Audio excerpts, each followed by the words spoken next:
Wendy looked around the room, all the old familiar faces. The place where she felt safe, trying to find some kind of inner peace. I see, she thought. Today was the decisive day. Improve the world for just one small day. This is my remembrance day. She shuddered but pulled herself together. Suddenly she felt the weight of 2 tiny steel balls in her hand. Mechanically, with habitual ease, she began to move them around each other in her palm. It was while she was concentrating on the smooth spin of the balls that her friend Pam walked into the room, fidgeting as usual. Wendy looked into her eyes and beckoned her to her. Pamela finished what she was doing and walked over, smiling warmly. "Hello, Wendy. Can I offer you anything?" "No, Pam. Today is the day when I will do something for you. I need about half an hour of your non-work-related time. Somewhere quiet. Can we do this?" "Of course, Wendy, but not today. There will be a staff meeting later when I usually have a break. How about tomorrow?" Wendy's face showed disappointment. She had to tune in to this conversation. It took several days, and that's why she barely slept a wink the last few nights. The thought of another sleepless night was traumatic.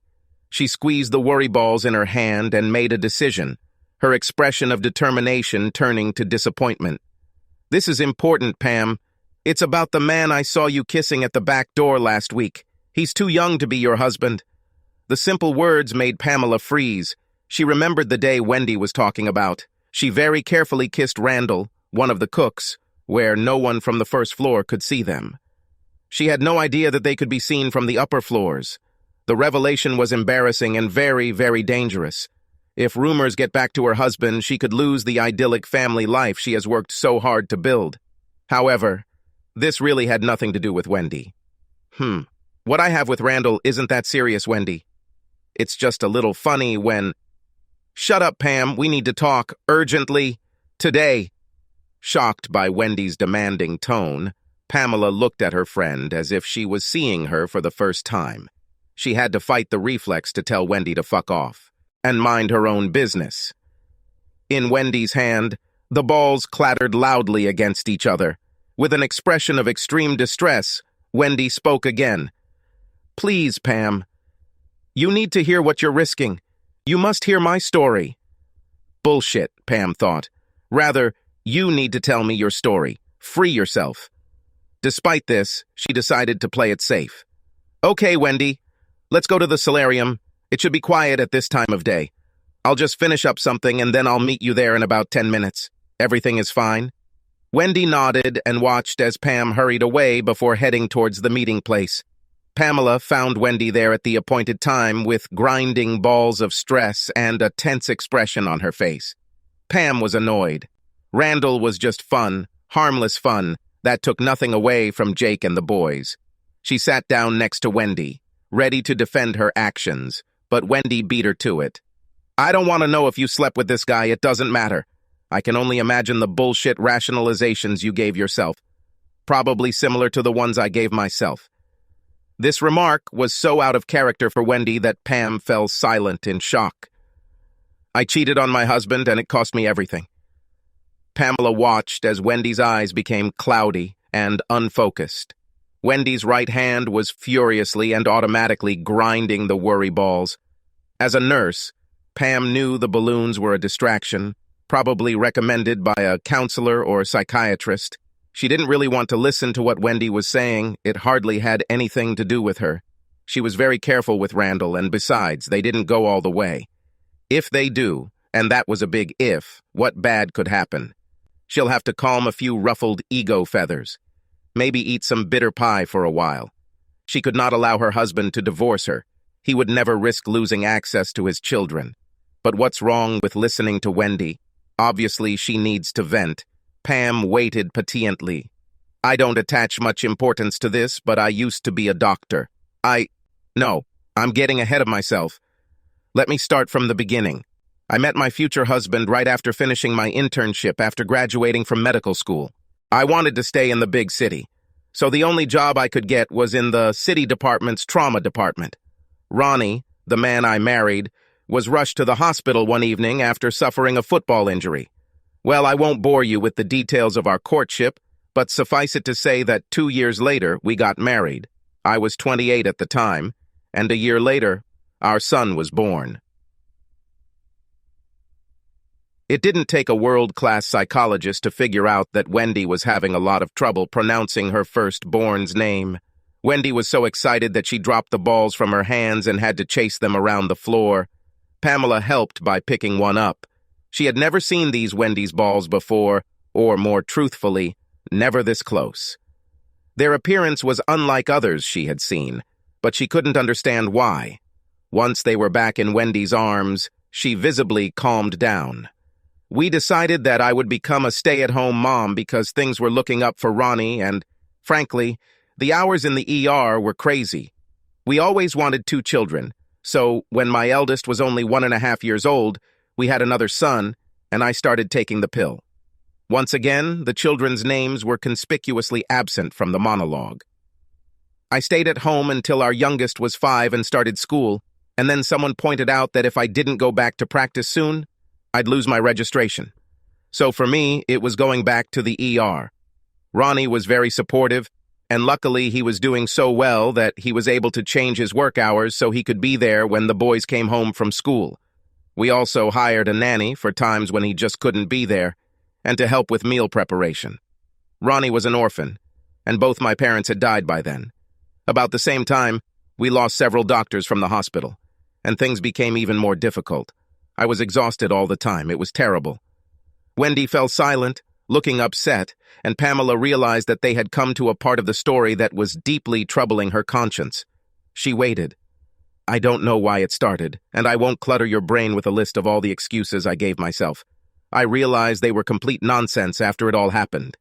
At this point, Wendy bowed her head, but not before Pamela noticed tears flowing, not just dripping, from Wendy's eyes. Pam was uncomfortable seeing such intense pain. She wondered how Wendy could survive such deep misfortune. How could the pain still be so strong and sharp? Pam wanted to hug her friend, but it was against the rules. She waited. Finally, Wendy continued in a very quiet voice. Pam had to lean in to hear her properly. He was a new trainee in the emergency department, and I was assigned as his mentor, my lover. Another long pause. Tears again. More grinding of stress balls. Pam snuck a glance at her watch, worried about how long it would take. Worried about what would happen if she intervened, she chose to remain silent and wait. At first, we only did it in the hospital, quickly, to relieve stress every few days. But then, stupidly, I started going to his house after our shift ended. It was easy to hide it from my family. My hours were so unstable. Ronnie didn't suspect anything. I was a fool, Pam, just like you and your toy boy Cook. I think I was addicted to sex.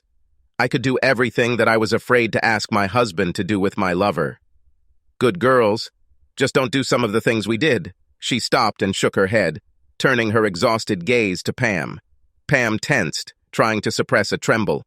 She wanted to turn away. Wendy's gaze was too intense, too painful. Tension wrinkles in the corners of her eyes, her lips pursed in pain. This was too much. She didn't want to know anything more about Wendy's story. Every sentence now made her feel like she was intruding on something too personal.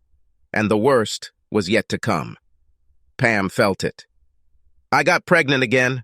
I don't know how it happened. It just happened, I guess. Wendy was already sobbing. Pam just couldn't contain her thoughts. Was it your lover's child? Wendy, too busy crying to respond verbally, simply shook her head, splashing her tears onto Pam's hand. Wendy finally pulled herself together. I was terrified, and he, of course, tried to force me to have an abortion. But if there was even one chance in a million that it was Ronnie's baby, then I couldn't. I just couldn't. This drove a wedge between my lover and me, and I broke up with him. I never found out who her father was. I still had sex with my husband from time to time. It might as well have been his child. This time, the pregnancy was different. My first 2 were no problem, but this time I was hospitalized in my 6th month. The placenta separated from the wall of the uterus and prevented the baby from receiving oxygen and nutrients. She wasn't growing, so I had to have complete bed rest until it was safe to induce labor. Poor Ronnie, with the help of the nanny, had to do everything for our sons. They were scared and anxious, so he had to cut his work hours so he could be with them more. It was such a stressful time for all of us. The boys wanted to climb on me when they visited, and they would cling to me when they had to leave. The only positive thing about this whole situation was that it strengthened the already strong bond between Ronnie and the boys. We had to tell them over and over again to be careful with Mommy, because the baby in Mommy's belly was sick. She was special. They really took it to heart. When she was finally born, they didn't want to let anyone near her. She was an angel, a very good child. I think she knew how much she was loved from the moment she was born. She immediately became the apple of Ronnie and I's eye, and her brothers considered themselves her little protectors, her knights. She went into me. There was no outward sign that it belonged to Ronnie or my lover, and I didn't want to know. As far as I could tell, it belonged to Ronnie. He, of course, had no idea that he might not have been the father. Wendy stopped again and stared into infinity. Pam had known Wendy for 5 years, and this was the first time she heard that she had a husband, 2 sons, and a daughter. As far as she knew, she was the only person Wendy was close to. Pam herself was close to her mother, and couldn't imagine how she could go even a week without seeing her.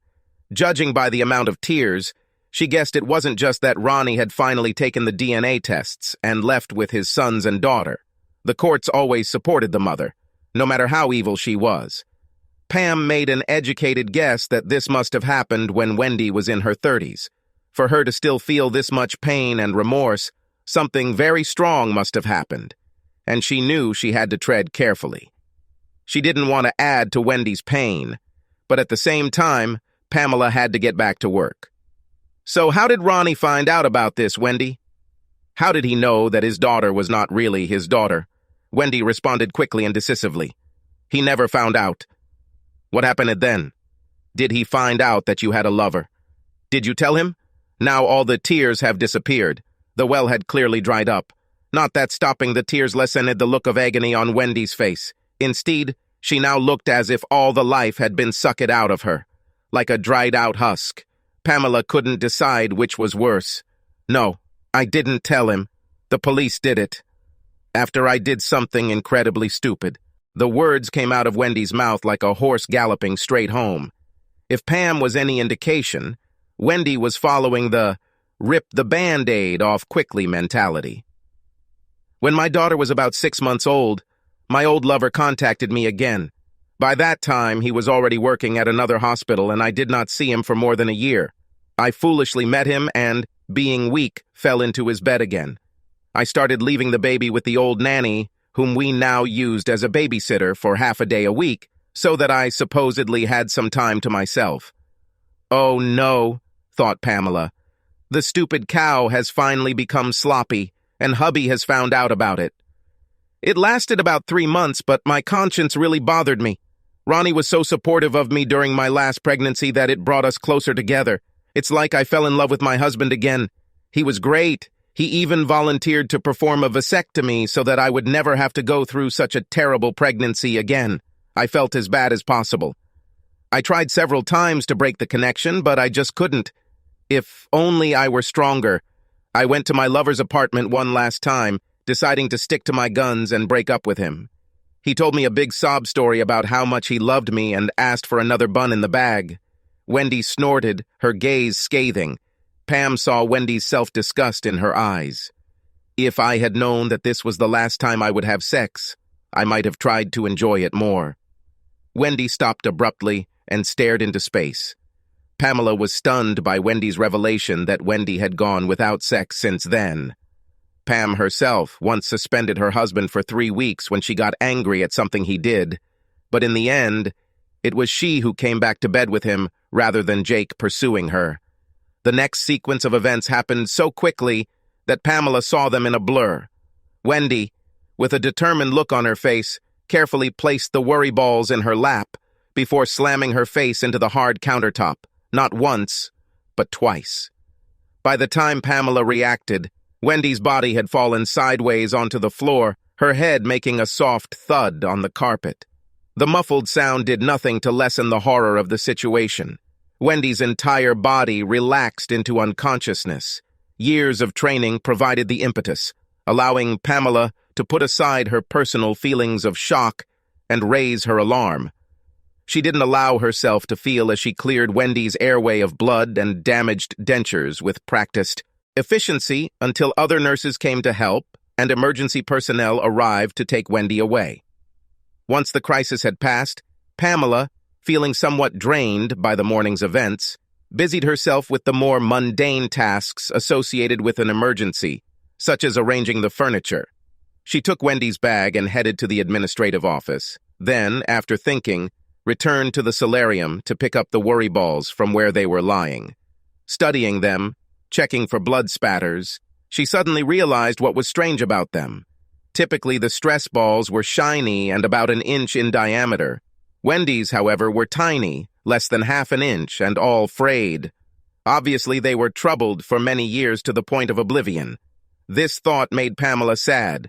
Wendy, despite all her faults, was always kind and friendly to her. Pam didn't like seeing another person suffer. It was the desire to reduce suffering that led her to nursing in the first place. She put the balls in her purse and turned back towards the administration block, passing 2 maintenance workers heading in the opposite direction. She smiled at them, glad that her colleague saved her from having to organize the cleaning. Pamela glanced at her watch. What a morning. I wonder if there is any news about Wendy's condition. Let's hope her injuries are limited to a broken nose and damaged dentures. Pamela couldn't believe Wendy's actions. They were out of character. Pam, of course, didn't anticipate anything when Wendy demanded to talk. Pamela quickened her pace, wanting to unload Wendy's bag in the presence of management staff, since entry into the residence rooms in their absence was strictly prohibited. As she turned the last corner before the administration, Dr. Parsons, the facility's chief medical officer, approached her. "Ah, Sister Dalrymple, you are just the person I was looking for. They told me that you witnessed a rather traumatic event. Please come into my office and let's do a little debriefing, okay?" Pamela followed the good doctor into his office located behind the main reception. He quickly and skillfully found out everything that happened in the solarium. Pamela felt obligated to reveal the details of Wendy's confession in case she made another attempt to harm herself. Pamela felt a little ashamed of her curiosity about the latest chapter of Wendy's story. She wouldn't call herself a person who hunted gossip or enjoyed the misfortune of others, but she couldn't deny the morbid desire to know more about Wendy. What could have happened to completely destroy her life? Many people had affairs and got divorced. Rightly or wrongly, most of them remarried and led happy lives. They certainly didn't become celibate like Wendy. Dr. Parsons cocked his head to the side, and Pamela blushed under his penetrating and appraising gaze. Filled with ill-concealed curiosity, she felt like a child caught with her hand in a cookie jar. "It's okay, Pamela. It is natural to want to know the end of the story, and given the extent of Mrs. Harrison's confession, I am sure that if her guilt, shame, and remorse had not gotten the better of her, she would have told you the rest herself. We hoped her self-harming days were behind her. Mrs. Harrison has clearly become attached to you, which is why I decided to show you the section of her file that deals with psychological factors that may affect her health. I think this will help you in your future care for her. I warn you, this is not a very pleasant story. It's actually tragic. Please tell me if you think you are not strong enough to hear the truth." Pamela nodded for him to continue. "What I'm about to tell you has been taken directly from Mrs. Harrison's conversations with me since I've been working here." "Okay, where to start?" Dr. Parson looked at the file open in front of him with a furrowed brow. "Ah, yes. I will continue the story where Mrs. Harrison left off. The day she went to her lover to break up with him, the nanny immediately went home. Be that as it may, Mrs. Harrison decided to take her 9-month-old daughter with her to her lover's house. According to Mrs. Harrison, the baby was asleep in the stroller when Mrs. Harrison and her lover went into the bedroom to have sex. Fire investigators haven't figured out exactly what happened, but they believe it's likely the baby woke up and managed to crawl out of the stroller. They think she may have knocked over one of the candles or an incense oil lamp that a lover had lit for his mistress. Apparently, he had them all over the apartment, since he knew Mrs. Harrison was partial to them. By the way, Mrs. Harrison has hated scented candles ever since. Anyway, by the time the couple noticed smoke rising from under the bedroom door, the apartment was on fire. Ms. Harrison said when she opened the door, she was greeted by a wall of flames. She says her lover pushed her out of the window and jumped out after her. She tried to climb back in to save her daughter, but her lover stopped her. And when she begged him to come back and save her daughter, he refused. The child's body was found in the ashes. The only blessing was that she died from smoke inhalation before she burned to death. Dr. Parsons paused to let the horror of the story sink in. Pamela swallowed several times, afraid she was going to throw up. Wendy's story turned out to be much worse than she imagined. Tragic is putting it mildly. Wendy's baby, her poor, innocent little girl, died. 9 months. She couldn't even imagine the guilt and devastation Wendy felt. The next day, the police informed her husband about the fate of the child and the circumstances of the death. Her husband, of course, blamed her for everything, divorced her for adultery, and received custody of the boys. Seeing Pamela's raised eyebrows, the doctor clarified, Mrs. Harrison lost custody of her sons, since by that time she had already tried to commit suicide, thereby proving that she was unstable and therefore incapable of caring for little boys.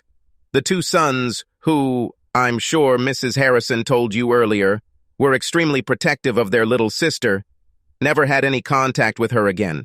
Since then, she has not had any sexual relations because the thought of it gave her PTSD. As you know, she had sex while her child was dying. Despite our best efforts, we have never cured her of this disorder. At that moment, his phone rang. Pamela breathed a sigh of relief, even though she assured him that she was strong enough to hear Wendy's story in its entirety. She wasn't sure she could take much more. It was too terrible. She wanted to go away and digest everything she had learned. Dr. Parsons stood up, asking the person on the other end to wait before calmly telling Pamela that he had to answer the phone and asking her to meet him the next day. He took the permission form from his desk and handed it to her. This is Pam's permission to enter Wendy's room to return her purse and make sure everything is in order. He released her from his office. But before she could head towards Wendy's room, the facility security officer asked her to finish the preliminary incident report. Pamela sighed. She just wanted to be alone to process everything she had heard. Even though she omitted details about the topic of her conversation with Wendy before the self-harm incident, she had to write simple words. Mrs. Harrison was upset because of the memories of the past. It was enough to cause flashes of Wendy's anguished words and face. Pamela didn't think she would ever forget the pain she saw on Wendy's face. Finally, having finished with all the protocols that had been set in motion by the incident of Wendy's self-harm, Pamela headed straight to Wendy's room and entered it. She closed the door behind her and leaned against it, looking around the room with a new, more knowing gaze. The room itself was fairly typical, although Pamela had seen several residents personalize their space to make the room feel cozier. Many visited craft workshops and made things to decorate their rooms with. Wendy didn't do much with hers. It looked like a motel room with beautiful watercolor still life paintings on the walls and tasteful but equally ordinary pillows and rugs. Pamela had been in Wendy's room before, but this was the first time she was struck by the lack of personal items on display. There were no photographs or souvenirs to be seen. The room was open plan with the kitchen, dining, and living area in one area. She placed her purse on the kitchen table, washed the dirty cup, poured some milk from the carton in the small refrigerator, and generally tidied up the small living room. There was an opened A4 envelope on the kitchen table. The edges were sloppily torn. This detail surprised Pamela. Wendy has always been so elegant and fastidious. She looked like someone who always uses a knife to open letters. Pam wondered about the contents of the envelope. Was this Wendy's last will and testament? Any legal documents?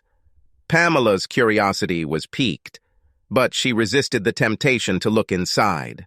Having tidied up the living room, Pamela opened the door to the bedroom. This was her first time in Wendy's bedroom. Wendy usually kept the door closed. It was a spacious room, and the bed was neatly made, but it was the walls that caught Pamela's attention. On each wall hung photographs in simple black frames of varying sizes. Pamela wondered why Wendy didn't display them in the living room. Upon closer inspection, Pamela realized that they were arranged in chronological order, starting with the right side of the bed. The first was a black and white photograph of a beaming young woman in a wedding dress standing next to a tall, handsome man, their arms intertwined, standing in front of a car with cans and boots tied to the back. Wendy looked lovely, Pamela thought, with her delicate features and large eyes, the epitome of a radiant bride. The next set of photographs were apparently school photographs of two smiling boys in uniforms, hats, and ties. Pamela smiled at their gap-toothed grins. She saw a little of Wendy in the younger one, and a little of the man from the wedding photo in the older one. Apparently, these were Wendy's sons. Pamela wondered what their names were. Next to the school photographs was a photograph taken near the church. Obviously the same man as in the first wedding photo, but the bride is different and they weren't looking at the camera. The husband is getting married again, Pam guessed. She wondered who took the photo and shared it with Wendy. Maybe a friend. How hard it must be for Wendy to see her ex-husband's happiness, to see him move on. Pamela knew it would kill her if she ever lost her Jake. A quick look at the remaining photos revealed that Wendy's son's school photos were the last ones posed. One photograph on the first wall caught Pamela's attention because not a single person was pictured. Rather, it was a sad photograph of a lonely tombstone. The headstone was quite impressive, made of black granite with a beautiful carving of an angel and flowers along one side of the face. Pamela came closer to read the inscription. Sophie Harrison. So that's the name of Wendy's daughter. Pamela's heart sank slightly at the sight of the inscription. Walk quietly, an angel is buried here. She heard Wendy's voice again, describing her little girl as an angel, and again felt Wendy's pain at the loss. Swallowing the lump in her throat, Pamela moved on to the next two photographs. They were taken from afar, apparently. These were enlarged photographs of two guys. Wendy's sons? A little to the right are two more wedding photos taken near two churches with two different brides and grooms. Wendy's sons again, Pamela thought. Pamela turned to the next wall. There were two collections featuring different children. Pamela couldn't help but smile. The photographs showed children in action. There were smiling, sweaty faces running on slender legs across the football field, cute little ballerinas and determined faces, a bat ready to knock the ball out of the park. Wendy's grandchildren were sweet and wonderful. They made Pamela remember her two boys. They also loved football and baseball. Yet collectively, at heart, the photographs told a terrible story of isolation. In none of the photographs did the child look into the camera that captured this moment in their lives. In not a single photograph did the child smile directly at the camera, at the person who took the photo. This had the effect of excluding the viewer from the captured scene. Pamela continued her slow journey around the room. Each series of photos showed both landmarks and family outings. Having completed her tour of the room, Pamela moved to the center and slowly turned around. Her eyes took in all the photographs and the horror they spoke of. A wave of despair washed over her. No wonder Wendy always looked sad. No wonder even her smiles looked sad. Following her intuition, Pamela returned to the living room and took an A4 envelope.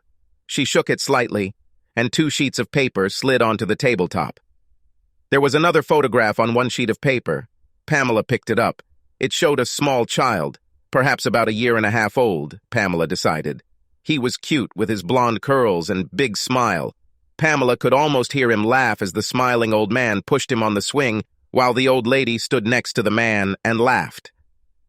The man may have been older and grayer, his shoulders not as broad and straight, but he was recognizable as Ronnie Harrison. Wendy's husband. The other sheet, with the title of a private investigation company, was simply a report. Dear Mrs. Harrison, please include a photograph of your last great-grandchild as you requested. We believe they named him Joshua. The man pushing him on the swing was identified as Ronald Harrison. Woman, Jennifer Harrison. Please contact us again if we can provide you with further assistance. Pamela picked up the photo again. She knew exactly what she had to do about it. She rummaged through Wendy's drawers and found several pins. She ceremoniously entered the bedroom with the photograph and pinned it above the bed. The only space left is if she wants to follow the sequence of photographs of her husband, children, grandchildren, and great-grandchildren. It wasn't framed like the others, but something told Pamela it was important to add it to Wendy's collection. She looked around the room again. It was all so terribly tragic. Each photograph testified to a life lived remotely by a woman who had never seen her descendants in the flesh, only through the lens of a private detective. Wendy paid a high price for her poor choices, her selfishness, and stupidity. Pamela knew that she had to leave, but for some reason, she couldn't bring herself to do it. Feeling drawn, she walked over to the first photo, which was Wendy and Ronnie's wedding. She studied Wendy's face. Wendy looked so happy, shining, smiling at Ronnie. Her face glowed with love. Pamela had never seen such an expression on the face of her 91-year-old friend. How could a woman who so clearly loved her husband lose sight of that love? How did she betray him? Something, a realization, a truth, broke free from the cage in Pamela's mind. This room could be hers. This future could be hers. This could become her life. Old and lonely, living in a nursing home. No visitors. No one who would love her. A life lived through someone's camera lens. Wendy turned out to be right after all. Pamela really needed to hear Wendy's story. Taking one last look at her completely wasted life, Pamela sent Randall a message asking him to never contact or speak to her again. Relief flooded her. She felt as if she had walked away from a car accident unscathed. She couldn't wait to get home and hug her two sons. She felt an overwhelming need to hold them close to her and never let go. She needed to hug her husband and tell him how much she loved and appreciated him. She needs them to know that they are her world, now and always. Of course, by morning, she'd want to strangle them all for leaving dirty laundry all over their bedroom floors, but she couldn't help but think of 3 men. She'd want to hug and strangle at the same time. Subscribe to our channel so that your second chaff doesn't cheat on you, and go ahead and listen to the next story, because this story is nothing compared to the next one. If you're under 18, don't even think about listening to the next one.